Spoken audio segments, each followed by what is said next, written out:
हां, तर आपण काय पाहणार आहोत आज? रिव्हिजन. गुणस्थान. गुणस्थानाचं लक्षण काय सांगितलं होतं? गुणस्थानाचं लक्षण काय सांगितलं होतं? गुणस्थान कशाला म्हणायचं? मोह आणि योगाच्या निमित्तात होणाऱ्या जीवाचे परिणाम, त्यांना काय म्हटलं होतं? गुणस्थान. बरोबर. तर 14 गुणस्थानांची ही नावं आहे ना. पहिल्यांदा नावं वाचा, मग आपण हे सांगू आहे ना. कुठली कुठली आहेत?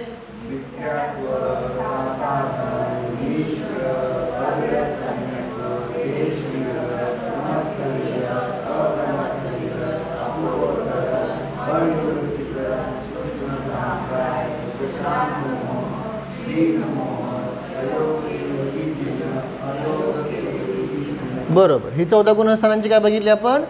नावं पाहिले. त्यापैकी पहिलं सामान्य अपेक्षेने सांगितलं होतं ना सगळं. परत विश्लेषण रूपाने नंतर बघूया.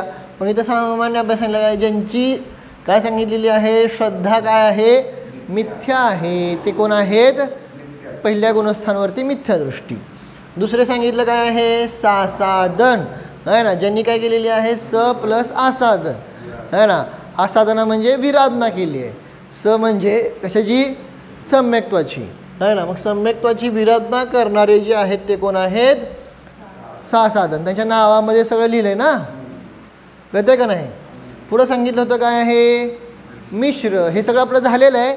फक्त आता आपण नुसतं रिव्हिजन घेऊन बरोबर पुढं जाणार. मिश्रमध्ये काय सांगितलं होतं? सम्यक्त्व आणि मिथ्यात्व ह्या सगळ्या दोन्हींचा मिश्र भाव आहे. कशाप्रमाणे सांगितलं होतं? दहीगुळाप्रमाणे.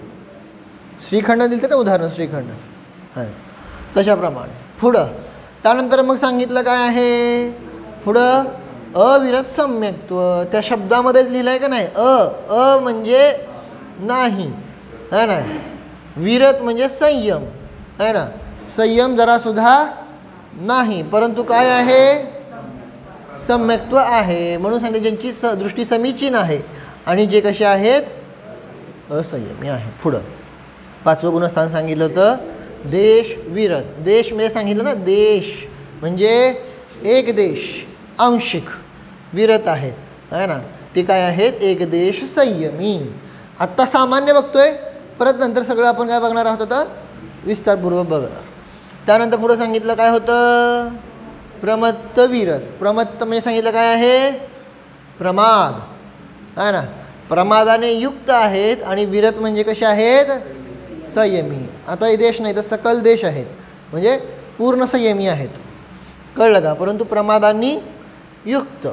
7वं गुणस्थान काय सांगितलं होतं? अप्रमत्त विरत आहे ना. मग अप्रमत्त म्हणजे प्रमादाने कसे आहे सांगितलं? रहित आहेत आणि कसे आहेत? संयमी आहेत. पुढं सांगितलं होतं अपूर्वकरण आहे ना. घटवलं होतं ना. ज्यांचे सांगितलं कसे आहे? सांगितलं अपूर्व परिणाम झालेले आहेत आहे ना. असे ते 8व्या गुणस्थानावरती काय आहेत? अपूर्वकरण. ठीक आहे. पुढं आता त्यानंतर गुणस्थान कुठलं आहे? अनिवृत्तीकरण. म्हणजे नाही, निवृत्ती म्हणजे भेद आणि करण म्हणजे परिणाम. कळलं की ज्यांच्या परिणामामध्ये कुठलेही भेद नाहीत आहे ना. हे आपण सगळं घडवलेलं आहे, परंतु आता सामान्य बघतो आहोत. पुढं आता मी तर काहीच विश्लेषण करत नाही आहे, सगळं विश्लेषण नंतर करणार आहे. त्यानंतर पुढं काय आहे? सूक्ष्म सांप्राय. कळलं? मग सूक्ष्म सांप्रायमध्ये सांगितलं काय आहे? सूक्ष्म सांप्राय म्हणजे काय सांगितलं होतं? कषाय आहे ना. लोभ कषाय ज्यांचा काय झालेला आहे? आता सूक्ष्म झालेला आहे. ते 10व्या गुणस्थानावरती सूक्ष्म सांप्राय. पुढं 11वेचं नाव काय आहे? है ना. उपशांत मोह है ना. तर काय सांगितलं उपशांत मोहामध्ये? है ना. उपशांत म्हणजे काय झालेलं आहे? मोह काय झालेला आहे? उपशांत झाला आहे म्हणजे दबला गेला आहे. हे बेसिक आहे ना सगळं. पुढं ज्यांचा मोह उपशांत झालेला आहे. आणि पुढं 12वेचं काय असणार आहे? ज्यांचा मोह काय झालेला आहे? क्षीण झाला आहे ना. बरोबर. 13व्या गुणस्थानाचं नाव सांगितलं काय होतं? सयोग शब्द सांगतो म्हणजे योग सहित आहेत. त्यानंतर काय सांगितलं? केवली म्हणजे केवल ज्ञानाने युक्त आहेत. आणि पुढं सांगितलं काय आहे, जिन म्हणजे त्यांनी काय केलेलं आहे, 4 घाती कर्मांना काय केलेलं आहे, जिंकलेलं आहे. असं नावामध्ये सगळं लपलं आहे. ओके. आणि त्यानंतर पुढं सांगितलं अयोग केवली जिन, जे योग रहित आहेत, केवल ज्ञानी आहेत. आणि काय आहे सांगितलं, जिन म्हणजे काय आहेत, घाती कर्मांना जिंकलेलं आहे ना. अशा प्रकारे सांगितलं. आणि शेवटी कोण येणार, 14 गुणस्थानाच्या अतीत सिद्ध भगवान. कळलं. अशा प्रकारे काय पाहिलं होतं आपण, हे बेसिक सांगितलं. आता काय बघायचं आपल्याला, थोडंसं विशेष रूपाने बघूया ना. म्हणजे ज्यांना काय कळलं नसेल त्यांना तर काय होतं, इथं सांगितलं जे पॉईंट्स क्लिअर झाले ना ते अजून क्लिअर होऊन जातात ना. आता गुणस्थानामध्ये सांगितलं काय होतं, आदिदीपक, मध्यदीपक आणि अंत्यदीपक. आपण ते घटवलेलं आहे. दीपक समजतंय आहे ना. म्हणजे आदिदीपक म्हणजे समजा आपली ही रूम आहे का ना, तर तिथं जो दिवा लावला तो काय झाला, आदिदीपक. मध्ये लावला तर आणि इकडं एकदम कोपऱ्यात लावला तर समजलं का नाही. मग तो तिथंपर्यंतचा प्रकाश दाखवतो, बरोबर आहे ना. मग आता त्यामध्ये सांगितलं काय आहे, जसं उदाहरण इथं लिहिलेलं आहे बघा, आदिदीपकाची उदाहरणं दिलेली आहेत. काय आहे, 4थ्या गुणस्थानाचं नाव काय आहे, अविरत सम्यक्त्व. त्यातला सम्यक्त्व शब्द काय आहे, आदिदीपक आहे. कारण तिथून सम्यक्त्व सुरू झालं ना, समजलं का नाही ना. परंतु अविरत जो शब्द आहे तो काय झाला आता इथं, अंत्यदीपक. आता पुढं संयमी आहेत का, कळालं का नाही. एवढं सगळं सोपं आहे. पुढं त्यानंतर प्रमत्त विरत. विरत शब्द काय सांगितला आता इथं बघा ना. विरत हा शब्द काय आहे सांगितला, मध्यदीपक. का विरत कुठं सुरू झालेला आहे, विरत शब्द सुरू कुठं झाला आहे, देश विरत. कळलं का नाही ना. देश विरत मध्ये तिथं विरत शब्द आला का नाही, मग तिथंच आदिदीपक झाला. मग 6व्या गुणस्थानामध्ये जे प्रमत्त विरत आहे त्यातला विरत शब्दाचा सांगितलं काय आहे, हा आला मध्यदीपक. पक्क करा सांगतोय, एक्झाम घेणार आहे सांगतो मी, कंपल्सरी आहे ना. तर मग अशा प्रकारे विरत शब्द सांगितला, मध्यदीपक आहे. आणि प्रमत्त शब्द जो आहे ना, प्रमत्त शब्द तो काय येणार इथं, अरे वा, अंत्यदीपक. अहो जरा तर डोकं लावून बोला की असं काय करायला. प्रमत्त विरत शब्द आहे का नाही, गुणस्थान कुठलं आहे, त्याच्या पुढं कोण प्रमादी आहेत का, मग प्रमत्त शब्द काय आला. एकमेकाचं ऐकून बोलताय काय तुम्ही, एकानं आदिदीपक म्हणलं की सगळं आदिदीपक आहे, परत मध्यदीपक, आणि ते पण चुकलं की आता अंत्यदीपक. असं नको आहे, जरा तर डोकं लावा की है ना. खूप बेसिक आहे, खूप बेसिक आहे. अजून काय, अजून लय अवघड नाही गेलो आपण ह्यात है ना. हे असलं अपेक्षित नाही आहे मला, कळलं का. तर थोडंसं जरा हे पाहिजे.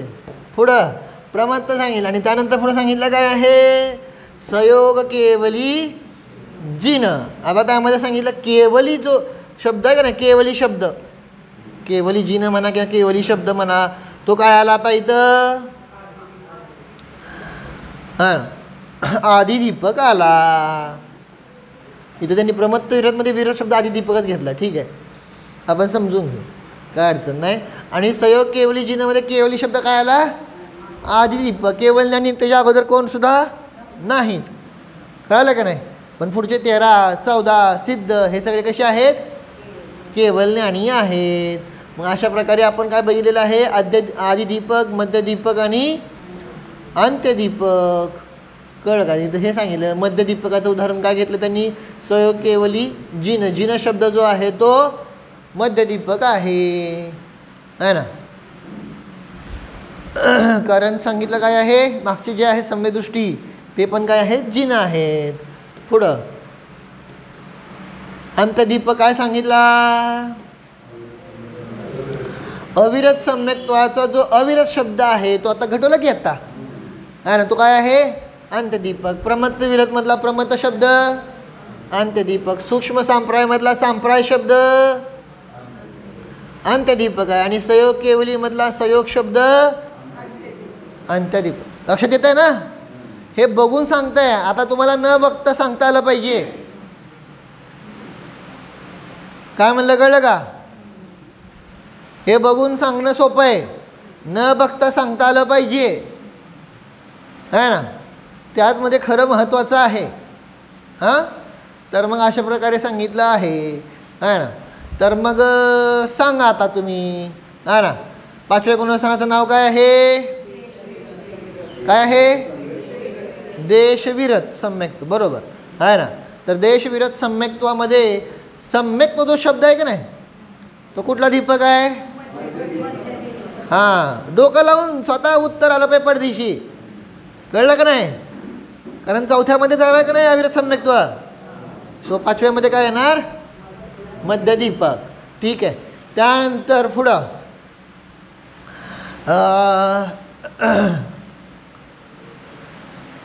12व्या गुणस्थानाचं नाव काय आहे? 12व्या गुणस्थानाचं नाव शाबास. आता मलाच घ्यायला लागणार आहे सगळी प्रवेशिका.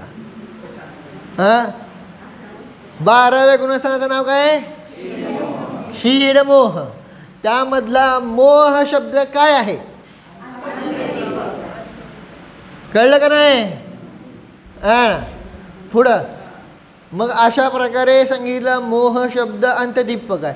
क्षीण मोह मधला क्षीण शब्द काय आहे?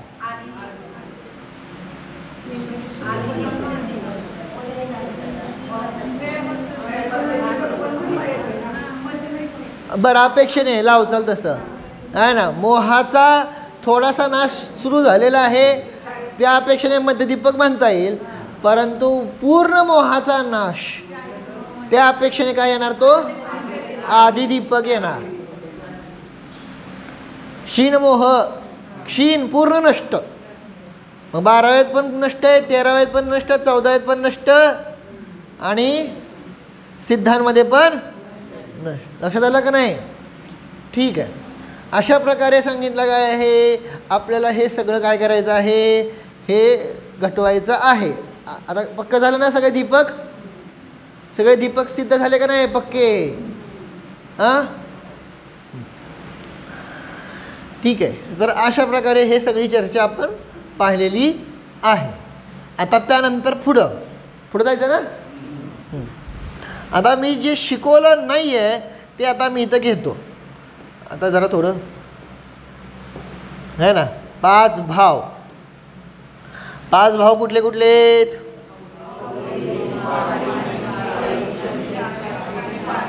है ना. ओळीनं घ्या घ्या असं, म्हणजे इथून वाचू नका, असे वाचू नका, ते वेगळं आहे है ना. ते गुणस्थानाच्या अपेक्षेने आहे. तत्वसूत्रामध्ये आपलं काय झालेलं आहे? 5 भाव कुठले?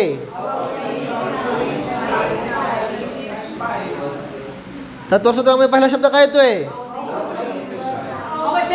मग औक्षमिक, क्षायिक, क्षायोक्षमिक, पुढं औदयिक, पारिणामिक, भाव मिश्र, असं आहे ना ते सूत्र. कळलं का नाही? ठीक आहे. मी सांगायचा अभिप्राय एवढा. मग किंवा सुरुवात जर भावाची कसं औदयिकपासून सुरू करू शकतो, तसं काय टेन्शन नाही.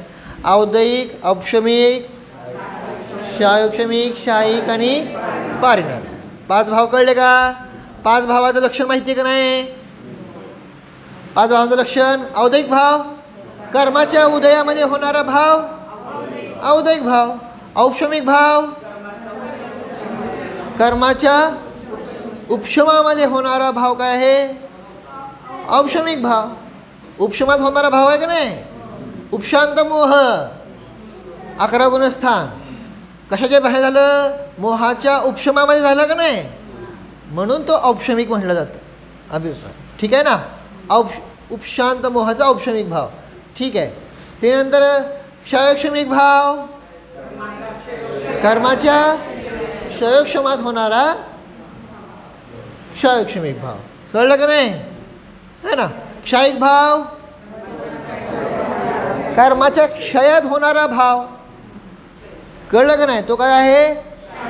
क्षयिक भाव है ना.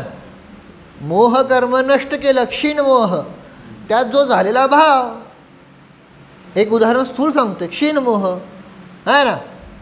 लक्षात येते का नाही? कर्माच्या क्षयात होणारा भाव तो काय झाला? क्षयिक भाव है ना. आणि आता राहिला कुठला?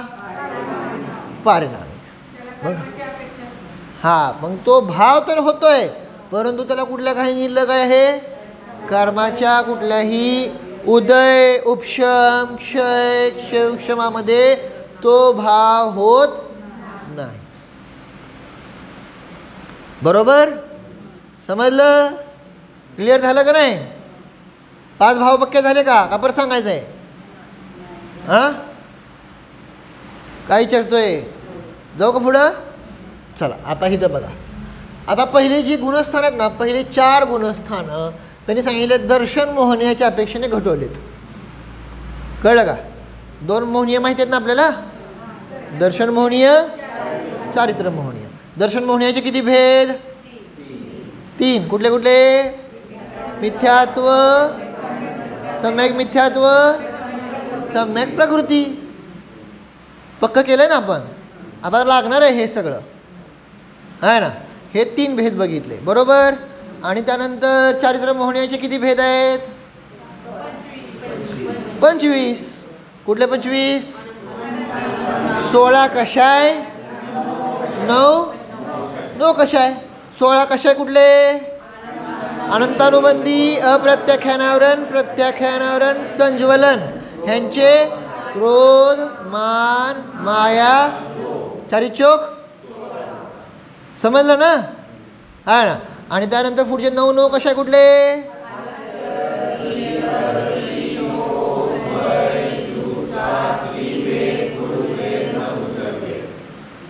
ओके, चांगलं आहे. पक्का असंच पक्का करा आहे ना. म्हणजे तुम्हाला आता समजतं, माझ्या चेहऱ्यावर दिसतंय की तुम्हाला भावभासन व्हायला लागलं आहे. ठीक आहे ना.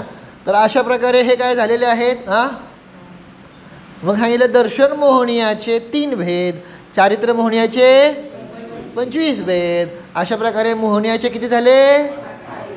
28 भेद झाले का नाही? ओके आहे ना. त्यापैकी दर्शन मोहनीयाच्या अपेक्षेने 4 गुणस्थानामध्ये भाव घटवायचे. जे भाव आहेत ना ते दर्शन मोहनीयाच्या अपेक्षेने घटवायचे. दर्शन मोहनीयातला कुठला भेद आहे? मिथ्यात्व. मिथ्यात्वाच्या उदयामध्ये पहिलं गुणस्थान होत आहे का नाही? होत आहे का नाही? त्यामुळं पहिल्या गुणस्थानामध्ये कुठला भाव येणार? औदैहिक भाव. समजलं का? समजलं का नाही? दर्शन मोहनीयाचे 3 भेद आहेत का नाही? त्यापैकी सांगितलं मिथ्यात्वाच्या उदयाने होणारा भाव. त्यामुळं पहिलं गुणस्थान काय झालं? औदैहिक भावाचं. बरोबर. आता कारण हे जरा थोडं प्रकरण अवघड आहे, पण शिकलं तर पाहिजे ना आता. हां, म्हणून मी म्हणलं होतं ना रिव्हिजन घेतोय, त्यात नवीन पण सांगणार आहे ना.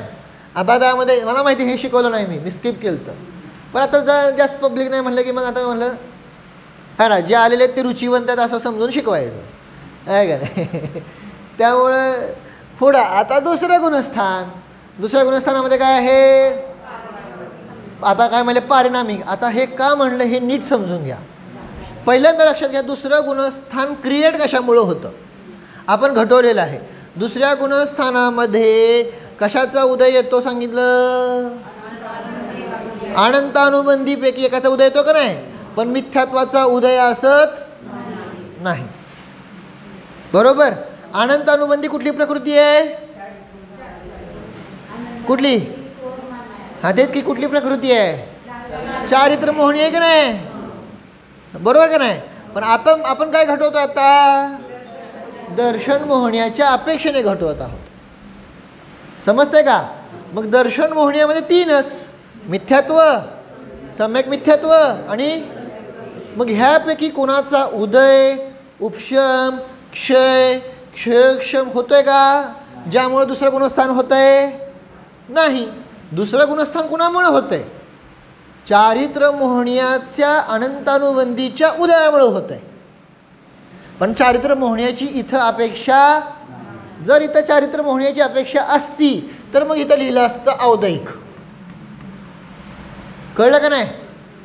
पण चारित्र्य मोहण्याची इथं अपेक्षा, इथं आचार्यांनी घटवलं जे आहे त्यामध्ये सांगितलं काय आहे की ही 4 गुणस्थानं दर्शन मोहण्याच्या अपेक्षेने भाव घटवत आहोत. तुम्ही चारित्र्य मोहण्याच्या अपेक्षेने पण घटवू शकता, काहीही बाधा नाही. पण आचार्यांनी जे गाथेत घटवलेलं आहे ते मी सांगायचा खुलासा करतोय. ठीक आहे ना? तर दर्शन मोहण्याच्या अपेक्षेने पारिणामिक भाव कसं काय आला कळलं का? दुसऱ्या गुणस्थानात कळलं का? कारण दर्शन मोहण्यातले जे 3 भेद आहेत का नाही, कुठले कुठले? बरोबर. ह्या तिन्हीपैकी कशाचा उदय? उपशम, क्षयक्षम, क्षय. ह्या तिघांचं काहीच काम नाही आहे आणि तरी दुसरं गुणस्थान झालेलं आहे. म्हणून दर्शन मोहण्याच्या अपेक्षेने दुसऱ्या गुणस्थानामध्ये काय आला? पारिणामिक भाव, न्यूट्रल. चारित्र्य मोहण्याच्या अपेक्षेने इथं काय येणार? औदैहिक भाव घटवता येतो. पण आता आपलं चाललं काय आहे? दर्शन मोहनीय. समजलं ना? समजतंय का नाही? हा ना. मला परत एकदा सांगा, दर्शन मोहण्याचे 3 भेद कुठले? बरोबर. मिथ्यात्वाच्या उदयामुळे पहिलं गुणस्थान होत आहे, है ना. सम्यक मिथ्यात्वाच्या ह्यानं काय होतं सांगितलं? 3रं गुणस्थान होत आहे. बरोबर का नाही? आहे ना.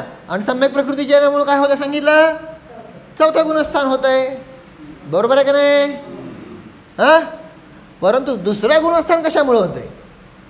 दर्शन मोहण्याच्या अपेक्षेने नाही ना. म्हणून ह्याला काय केलं? न्यूट्रल म्हणजे काय केलं? पारिणामिक केलं. भावभाषण झालं का? पुढं जाऊ. हां पुढं. हा ना. आता त्यानंतर सांगितलं काय? दर्शन मोहण्याच्या अपेक्षेने 3ऱ्या गुणस्थानामध्ये काय घटवला? क्षयक्षमिक भाव, है ना. आता हा प्रश्न येतो, है ना. सम्यक मिथ्यात्वाचा उदय आहे की नाही? मग त्या अपेक्षेने काय म्हणायला पाहिजे होतं? औदैहिक म्हणायला पाहिजे होतं. मग क्षयक्षमिक का म्हणलं?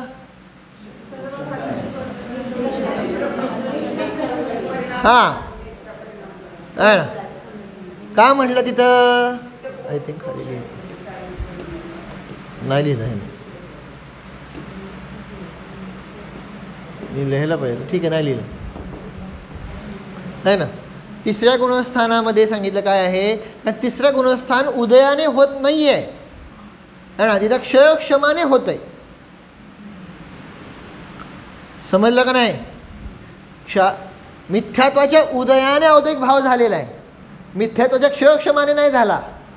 परंतु इथं सांगितलं सम्यक मिथ्यात्व प्रकृतीचं काय आहे? क्षयक्षम आहे. मी थोडक्यात सांगतोय. कळलं काय म्हणतो तुम्हाला? म्हणजे उदय पण आहे, उपशम पण आहे. आणि कारण 3रं कसं होतं सांगा मला? 3रं गुणस्थान होतं कसं? 3रं गुणस्थान होतं कसं? हां, वरून खालून इकडून पण होतं, नाही असं म्हणत नाही आहे. परंतु तिथं त्याची सत्ता आहे का नाही सम्यक प्रकृतीची वगैरे.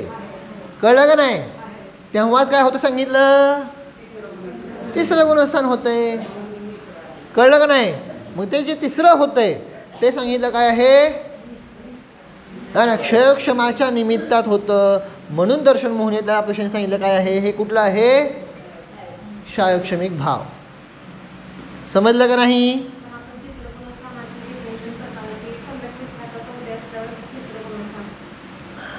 हा, मग उदय आहे की? बरोबर आहे की. फक्त उदयच आहे का? जसं मिथ्यात्वामध्ये फक्त उदय आहे.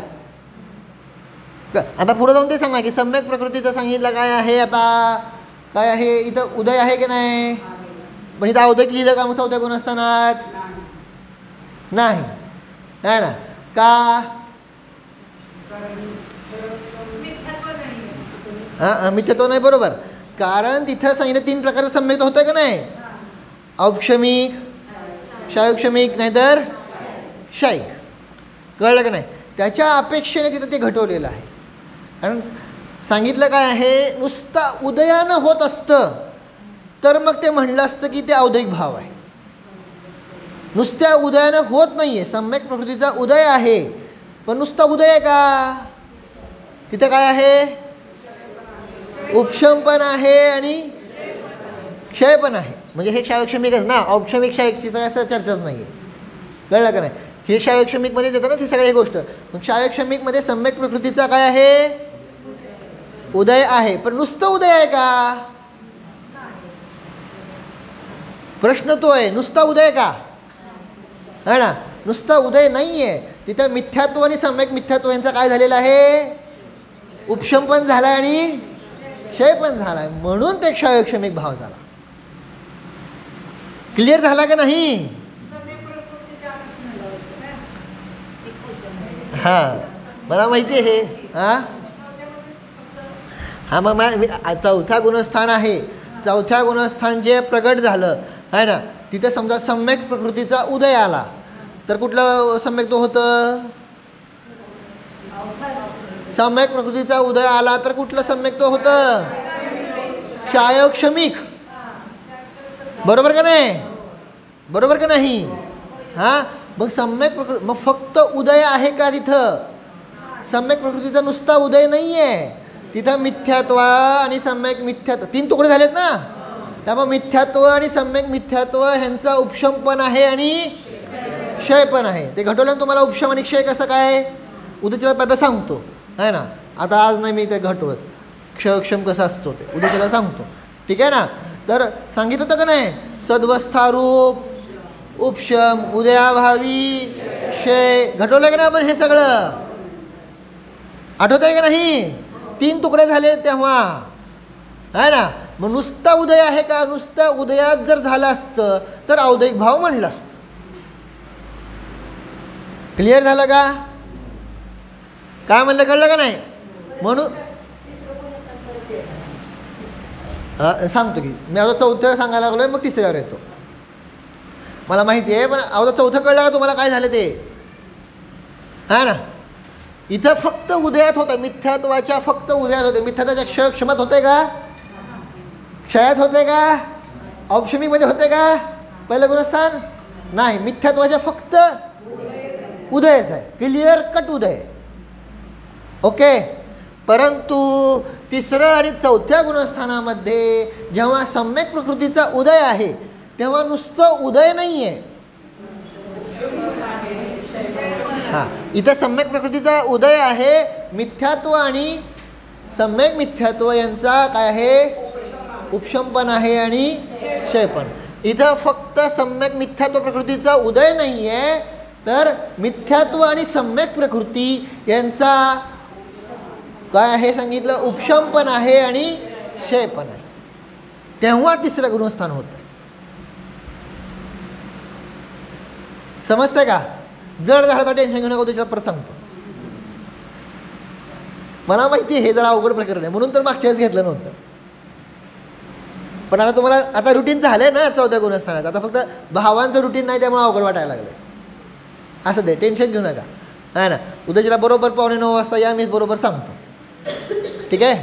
तर अशा प्रकारे ही सगळी चर्चा आपण पाहिलेली आहे. आता नाही पुढचं सांगत, मला माहिती आहे चेहरे तुमचे लगेच सांगून जातात मला.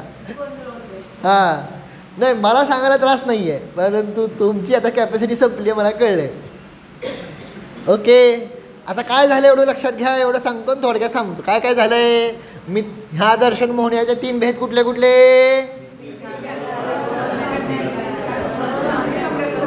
बरोबर. त्यापैकी मिथ्यात्वाचा क्लिअरली उदय असतोय कुठल्या गुणस्थानात?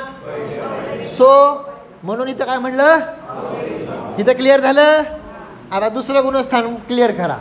दुसऱ्या गुणस्थानामध्ये ह्या तिन्ही प्रकृतींचा उदय नाही, उपशम नाही, क्षय नाही, क्षयक्षम नाही, म्हणून ते न्यूट्रल पडलं.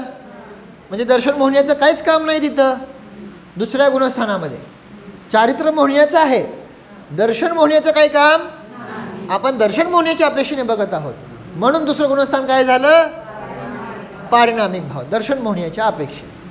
आता राहिलं काय? फक्त तिसरं आणि चौथं आहे ना. तिसऱ्या गुणस्थानामध्ये दर्शन मोहण्यातल्या कशाचा काय येतो सांगा? उदय. सम्यक मिथ्यात्वाचा. मग नुसत्या उदयाने तिसरं गुणस्थान येतं का? नाही.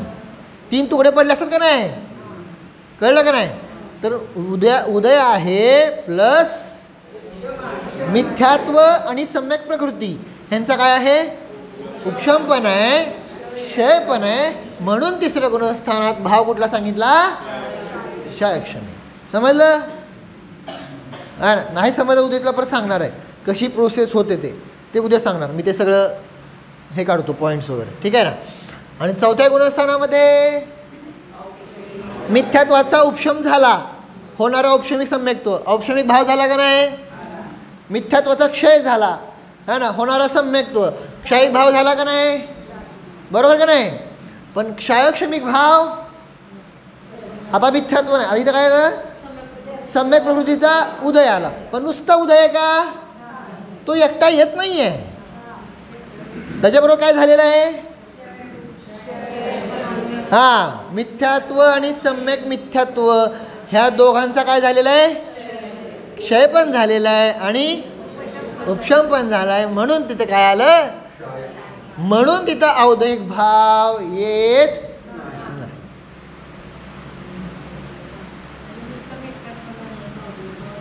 नुसतं मिथ्यात्व नाही, सम्यक प्रकृतीचा नुसता उदय नाही आहे. मिथ्यात्वाचा उदयाचा संबंधच येत नाही, सम्यक मिथ्यात्वाचा पण उदयाचा संबंध येत नाही तिथं. ओके, बरोबर का नाही? कळतंय का नाही? आहे ना. सम्यक प्रकृतीचा उदय असतो चौथ्या गुणस्थानात, पण नुसता एकटा थोडाच येतोय तो. त्याच्याबरोबर बाकीचे दोघं पण आहेत.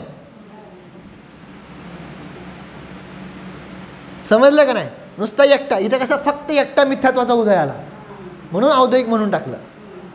पण इथं सम्यक मिथ्यात्व उदय एकटा येत नाही. इथं सम्यक प्रकृतीचा एकटा उदय येत नाही. नाही समजलं तर उद्याच्याला बघू.